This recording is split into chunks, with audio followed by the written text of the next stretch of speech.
21-এ একটা খেলা হয়েছে, আইপিএল ছিল। এবার 26-এ একটা খেলা হবে, সেটা কিন্তু ওয়ার্ল্ড কাপ। আর আমরা এই কথাটা বলছি, 26-এ এমন খেলা হবে, এমন খেলা হবে, এমন খেলা হবে, অমিত শাহের টাকেও জোড়া ফুল গজাবে। এটা আপনারা মিলিয়ে রাখুন মায়েরা দাদারা। গান দিয়েছি যে তোমরা যতই করো এসআইআর, এই বাংলা কিন্তু আবার মমতার। যতই করো এসআইআর, এ বাংলা ফের মমতার। পশ্চিমবঙ্গে এই মুহূর্তে আমরা কটা সরকারের অধীনে আছি? দুটো সরকার, একটা রাজ্য একটা কেন্দ্র, তাই তো? আচ্ছা, রাজ্য সরকারের মাথার নাম কি? মমতা ব্যানার্জি মুখ্যমন্ত্রী। আর কেন্দ্রীয় সরকারের মাথার নাম কি? নরেন্দ্র মোদী, দেশের প্রধানমন্ত্রী। দুজনেই নির্বাচিত, একজন দিল্লির জন্য নির্বাচিত, একজন রাজ্যের জন্য নির্বাচিত। এবার আপনারা কল্পনা করুন, শুভেন্দু যে বলছে আমরা ক্ষমতায় এলে অন্নপূর্ণার ভাণ্ডার করব, 3,000 টাকা দেব মায়েদের, এটাও প্রতিশ্রুতি দিচ্ছে, মিথ্যা প্রতিশ্রুতি। তার সবচেয়ে বড় প্রমাণ, যদি সত্যি বিজেপির বাংলা ভারতবর্ষের মহিলাদের কিছু দেওয়ার হতো, তাহলে রাজ্যে সরকারে আসার অপেক্ষা করতো না। কারণ কেন্দ্রে মোদিজির সরকার অলরেডি আছে, কেন্দ্রীয় সরকারের তরফ থেকে অন্নপূর্ণার ভাণ্ডার প্রকল্প চালু করতে পারত, যাতে ভারতবর্ষের 120 কোটি মানুষ একসাথে প্রকল্পের সুবিধা পেত। কিন্তু ওরা কেন্দ্রীয় সরকার দিয়ে করবে না। কেন? কারণ ওরা দেবে কি করে? ওরা তো শুধু নিতে জানে। দিদি লক্ষ্মীর ভাণ্ডারে আপনাকে 1000 টাকা দিচ্ছে, মোদি 500-র গ্যাসটা 1000 করেই 500টা নিয়ে চলে যাচ্ছে। দিদির দাম বাড়িয়ে এসসি এসটি মায়েদের জন্য 1200 করলেন লক্ষ্মীর ভাণ্ডার।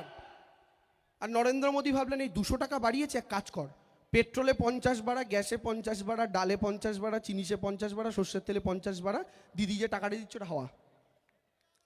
তো দিদি একদিকে লক্ষ্মীর ভাণ্ডারের টাকা বাড়াচ্ছেন, আর মোদি একদিকে জিনিসপত্রের দাম বাড়াচ্ছেন। ফলে আপনাকে দিদি যে টাকাটা দিচ্ছে ওটা মোদি নিয়ে চলে যাচ্ছে। তো এই সরকারটাকে যদি রাজ্যে আনেন, এরা বলে ডবল ইঞ্জিন, আমি বলি ডবল কসাই হয়ে যাবে। এখন দিল্লিতে কসাই আছে, রাজ্যে মমতা ব্যানার্জি মা দুর্গার মতো অসুরদের আটকাচ্ছেন। এখন দিল্লিতে অসুরের সঙ্গে রাজ্যেও যদি অসুরের দল যুক্ত হয়, তাহলে কি হবে আপনারা কল্পনা করুন। আর এই সব কিছু থেকে আপনি যখন ভুলে যাবেন, তখন শুভেন্দু অধিকারী বলবেন রোহিঙ্গা আছে, রোহিঙ্গা। আপনারা কেউ কোনোদিন রোহিঙ্গা চোখে দেখেছেন? কেমন দেখতে? শুভেন্দুর মতোই দেখতে। কারণ কোনোদিন রোহিঙ্গা চোখে পড়েনি কারোর। রোহিঙ্গা বাংলা ভাষায় কথা বলতেও পারে না, কারণ মায়ানমার থেকে এসছে। তো যে জাতি বাংলা ভাষায় কথা বলতে পারে না, তারা পশ্চিমবঙ্গে মিশে থাকলে লোক তো চিনে ফেলতোই। আর একটা অদ্ভুত ভাষায় কথা বলে, হিন্দিও নয়। তো এই রোহিঙ্গা রোহিঙ্গা করে শুভেন্দু কি বলল? বলে পশ্চিমবঙ্গে 1.5 কোটি রোহিঙ্গা আছে। আর মায়েরা অদ্ভুত ব্যাপার জেনে রাখুন, পশ্চিমবঙ্গে 1.5 কোটি রোহিঙ্গা আছে শুভেন্দু বলল, কিন্তু তথ্য বলছে গোটা পৃথিবীতে রোহিঙ্গার সংখ্যা 17 লক্ষ।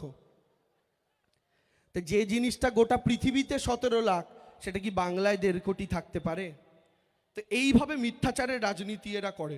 তাই নরেন্দ্র মোদীর কাজ আপনাকে ব্যস্ত রাখা, আপনাকে এমন ব্যস্ত রাখা যে আপনি দেশের কাজের দিকে তাকাতে না পারেন, মূল্যবৃদ্ধির দিকে তাকাতে না পারেন। তাই আমি আপনাদেরকে বলছি মায়েরা, সবাই সম্মিলিতভাবে দুহাত শক্তিশালী করে আবার আপনার বাংলার মেয়েটাকে জিতিয়ে আনুন। কারণ ওই একটা মহিলা সাদা শাড়ি হাওয়াই চপ্পল পরে, কারণ বাংলার প্রত্যেকটা হাওয়াই চটি পরা মানুষের যন্ত্রণার কথা আজও অনুভব করতে পারে মায়েরা দাদারা। অনেকে বলেন দিদি নবান্নের টালির চালে, দিদি কালীঘাটের টালির বাড়িতে কেন থাকেন? মুখ্যমন্ত্রী হয়েছেন, বাড়ি তো ছাদ দিয়ে দিতেই পারতেন, দিদি নাটক করেন। অনেকে বলেন। আমি বলি হ্যাঁ, দিদি ছাদ দিয়ে দিতে পারতেন, কিন্তু আজও কেন টালির বাড়িতে থাকে জানেন? কারণ দিদি যখন সারাদিন নবান্নে পরিশ্রম করে রাত্রিবেলা বাড়িতে গিয়ে ওই টালির চালের তলায় বিছানায় ঘুমান, তার বালিশে যখন মাথাটা থাকে, তার চোখটা তখন থাকে তার টালিগুলোর দিকে।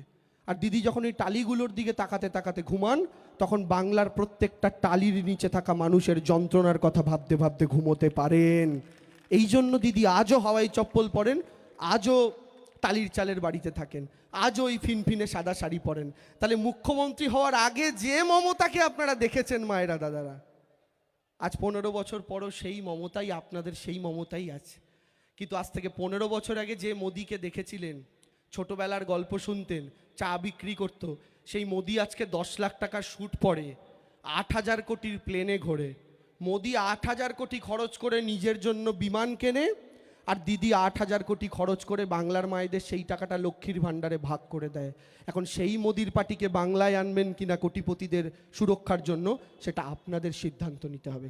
তাই ও লাইটে আমি কি অন্ধকার হয়ে গেছিলাম নাকি?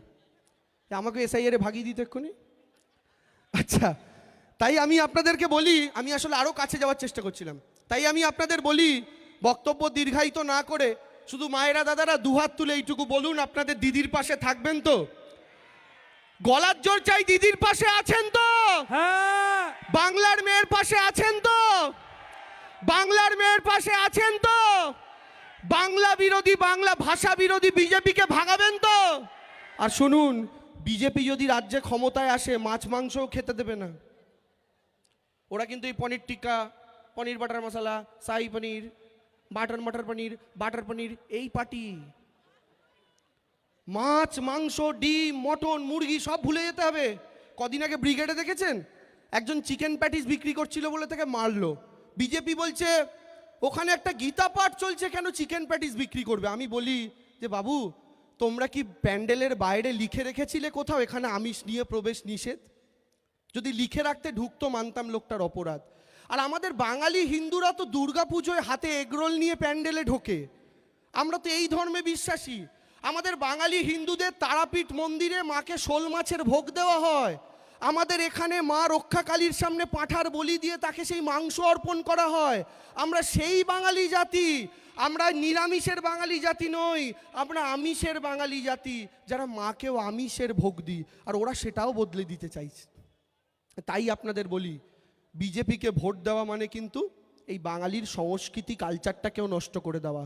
এই বাংলার মাটিতে আর রবীন্দ্রসঙ্গীত গাইতে পারবেন না। আপনাদের ভালো লাগবে? মহালয়ার দিন ভোরবেলা 4টের সময় আকাশবাণী চালিয়ে বীরেন্দ্র কৃষ্ণ ভদ্রের কণ্ঠে আশ্বিনের শারদ প্রাতে বেজে উঠেছে আলোক মঞ্জির, ধরণীর বহিরাকাশে অন্তরিত মেঘমালা। এটা শোনার বদলে যদি নরেন্দ্র মোদীর মন কি বাত চালু হয়ে যায়, বীরেন্দ্র কৃষ্ণর ইয়া দেবী সর্বভূতেষু মাতৃরূপেণ সংস্থিতা নমস্তস্বৈ নমস্তস্বৈ নমস্তস্বৈ নমো নমঃ, এই মন্ত্রোচ্চারণের বদলে যদি নরেন্দ্র মোদীর কণ্ঠে রেডিও চালিয়ে শুনতে পান মেরে প্যারে ভাই ও বহেনো, ভালো লাগবে? এদিন যদি দেখতে না চান তাহলে মমতা বন্দ্যোপাধ্যায় এবং আপনার ঘাসে ফোটা ওই জোড়া ফুলটাকে বাঁচান। এদিন যদি দেখতে না চান আপনার ঘাসে ফোটা ওই জোড়া ফুলটাকে বাঁচান। আর এই দিন যদি দেখতে না চান তাহলে বিজেপিকে দেখলেই বলুন বাংলার মাটি তোমার নয়, তুমি ভাই এখান থেকে বিদায় যাও। আমরা তাই একটা স্লোগান দিয়েছি যে তোমরা যতই করো এসআইআর, এই বাংলা কিন্তু আবার মমতার। যতই করো এসআইআর, এ বাংলা ফের মমতার। 21-এ একটা খেলা হয়েছে, আইপিএল ছিল। এবার 26-এ একটা খেলা হবে, সেটা কিন্তু ওয়ার্ল্ড কাপ।